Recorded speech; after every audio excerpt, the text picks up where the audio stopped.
我们今天的研究题目是基于解锁增强双重指令微调之鸿蒙汉语知识问答系统建构。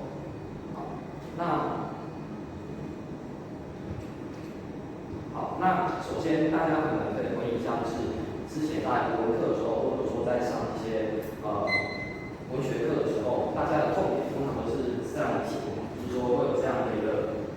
连文的题目。那蓝色画起来部分的话，就是一些背景知识，比如说什么叫做六国，什么叫做就是唐太宗是谁，然后王安石是谁。那其实这些背景知识就会牵扯到，就是你可不可以理解这段文意，然后可以顺利的回答出相关的选项。可是学生通常就会有这样的问题，就是说他们其实是不太懂这些背景知识。那所以我们就基于这个问题之下呢，可能会有3种解法。那第一个就是去查 Google。那查 Google 的话，可能现在都有 Gemini，这个 Gemini 它会有它的限制性。那查 Google 的话，就是它没有办法一次性的解答学生的那些问题，就是说你把那些题目丢进去之后，那 Google 是没有办法一时半会帮你完整的解释出这些内容它到底它的含义是什么。那你也会同时经历到在检索资料上面这个网络上的详解品质也是不一的，甚至都是这种翻译的部分。那再来的话就是直接问老师啊，直接问老师的方法最直接嘛。那如果直接问老师的话，老师没有办法24小时附在你身边，就是你回家之后，老师也没有办法就是直接线上call in给你，所以老师是他有精力的限制的。那我们可以的话，就是现在 AI 模型很厉害，比如说 Gemini、ChatGPT 或者说 Perplexity 但是它有个问题就是它面对不懂内容，它没有办法拒绝回答。那你也没有办法像这个就是 Perplexity 的界面，那你可以看到它说，我把题目丢进去之后，那里面会有很多的一个它的一个 references， 但是都很繁杂，它一次就是可以解锁了15个到20个，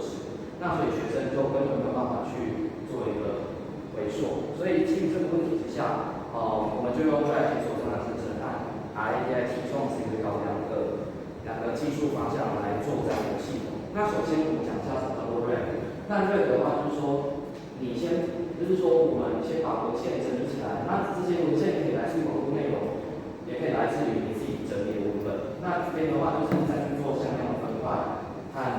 向量化，做文献的分块和向量化，然后最后的话就变成知识库。那这些大家应该都是很了解。好，那我们建完知识库之后呢，我们再有一个就是用户的提问嘛。那用户提问完之后，再经由检索器去解锁出文献，然后就给LLM去做正式的回复。那什么是 RAIT 双重指令微调呢？那它其实就是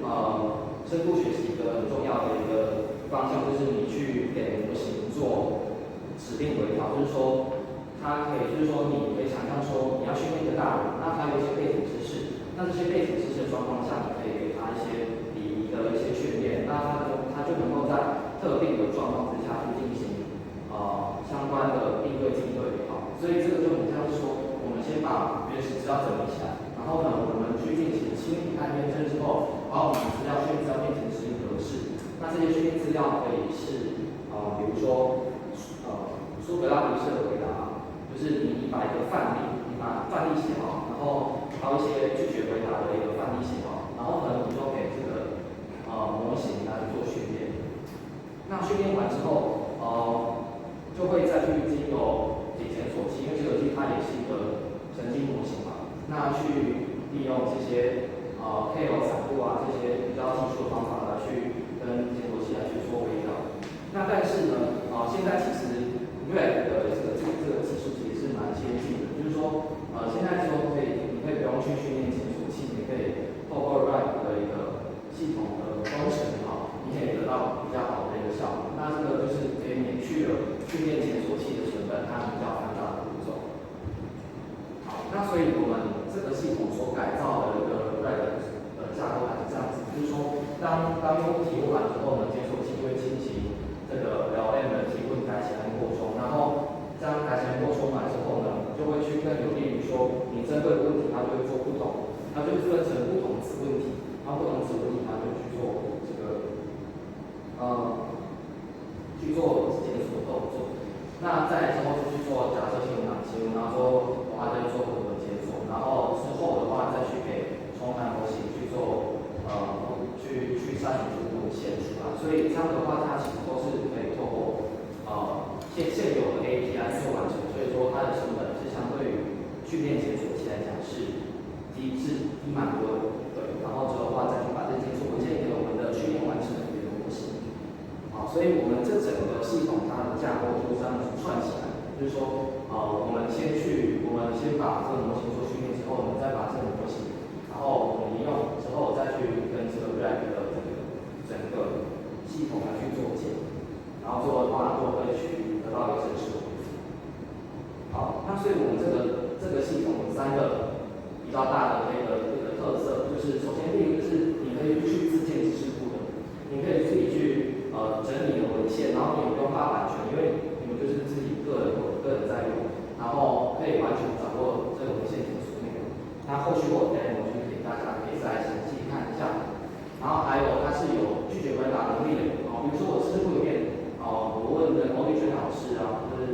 是贾公梦他们老师啊，他对递回的解释什么，然后他就会回答说，我们训练完模型，然后就会回答说，检索我先发现文本接近 PT 什么什么什么，然后没有设置，所以的话，它就是提供现在大语模型一个美好的特色，就是它的拒绝回答。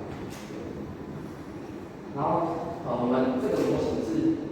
基于单卡 GPU 去做训练，所以它才是5万美金，所以它的成本是很可观的。所以未来的话，这个机制它是可以应用到每一班，或者说不同的科目、不同的老师，他如果想要给学生做这样的一个问答系统的话，其实是可以借鉴的。好，那就是我们的这个 demo， 那我就播放给大家看一下。好，那其实整个界面就是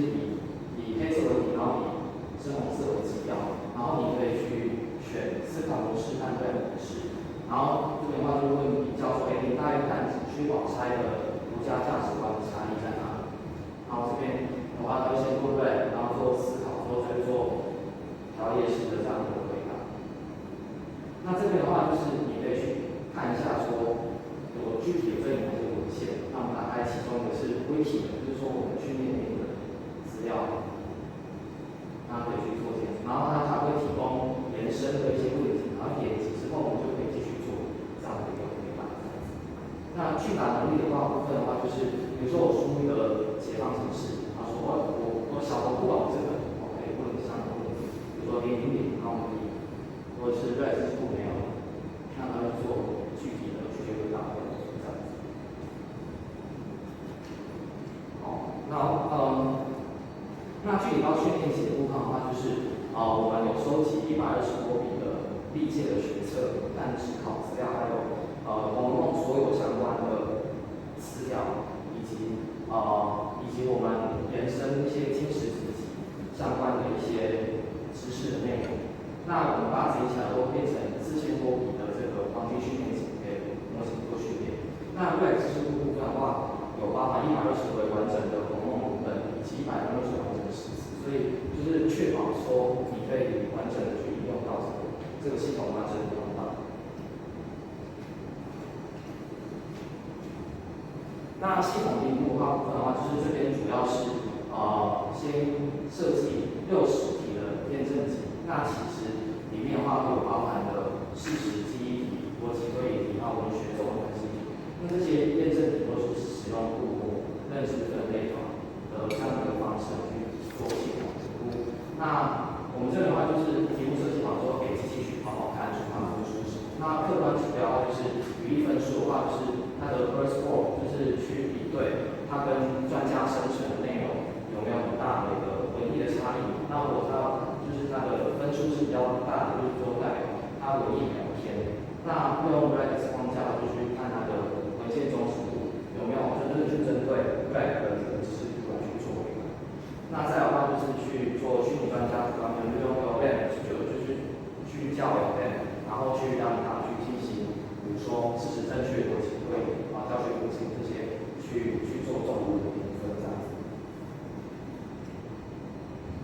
好，那首先呢，就是大家可以看到最右边部分的话，就是它在我们就是在绿色的部分，就是我们使用微调后的语言模型，再加上 Ray， 那个效果是最好。它在综合也是文学综合分析的部分是最好的。那我们探讨一下真正的实例。那比如说，我去问说，王熙凤和蒋探春，它的一个差异在哪里？那我们可以看到，优化前的语言模型就用分散八 B 这个模型，它的回答是这样子，就是说，它其实是第一部分是它是导果为，也就是说，他说探春因为是回望被人是不的，但是其实是因为探春是长天后才真回望，所以他会有这样的回答。那最后的话就是它都是比较空泛，然后比较缺乏一些具体的关系细节。那我们优化后的小系统大概有这3点，就是说，它第一个就是它精准的点出来了跟现代表演学的一个连结，比如说是探春是在是不是现代，然后是不是非正题，是不是全元素。那它还有一路56回的这样的一个细节。那再的话就是它，但是大家可以看到它整体的这个回答是蛮有深度的一些文学性。好，因此在这个语义上制度和文献评估部分的话，就是都是分数还蛮优秀，就是说它是蛮重视这个对知识的回答内容，而且它的精准度都还蛮高的这样子。那在教学评估部分的话，就是大家可以看这张图，那我们可以先看最左边这边，就是蓝色代表是 DC、D3，这代表是东方的有这样的一个思维的模型，那橘色是靠斯的话，现在就是代表西方主流的模型。那这个数据其实非常有趣，就是大家可以看一下，在准备式正确性方面的话，虽然说它是比较低分的话，但是这并不代表说我们的系统是没有准确度的，因为它的忠实度非常高。然后因为是正确性的话，就是因为它做文学分析的时候，它会有一些小物件会讲错，就是比如说它的这个玉会讲不进，然后但是这是小节，所以但是它还是蛮着重于高度一个填充文献的部分。那这边这个完整性上蛮有趣，就是为什么 DC 会这么高分，可靠会这么低分？就是因为要去看它的完整性，主要是因为就是看它的回答有没有依照就是专家解读这样的一个问题来比对。那这边的话就会变成说 DC、D3的能够比较能体察一些东方的文字，然后可是像靠的话，它就是比较没办法去体察出一些比较深度的文意，所以 DC 通常来讲会比较高分。那像雄性和鸡腿的话，也是两个模型也是觉得都是蛮认同，而且在学生问答上其实都是蛮 OK 的这样子。所以可以看到说，以综合来讲的话，要去评估这样的一个系统的话，都还是偏向说使用中文比较厉害的模型做评估会去比较准确。好，那综合来讲的话，就是这个系统它是可以去提供给每一班或者说每一科的老师，然后他去做一些课内的一个问答这样的系统，然后是可以提供这样的文献整理还有句答提示这样的能力。那我的分享到这边，那以下是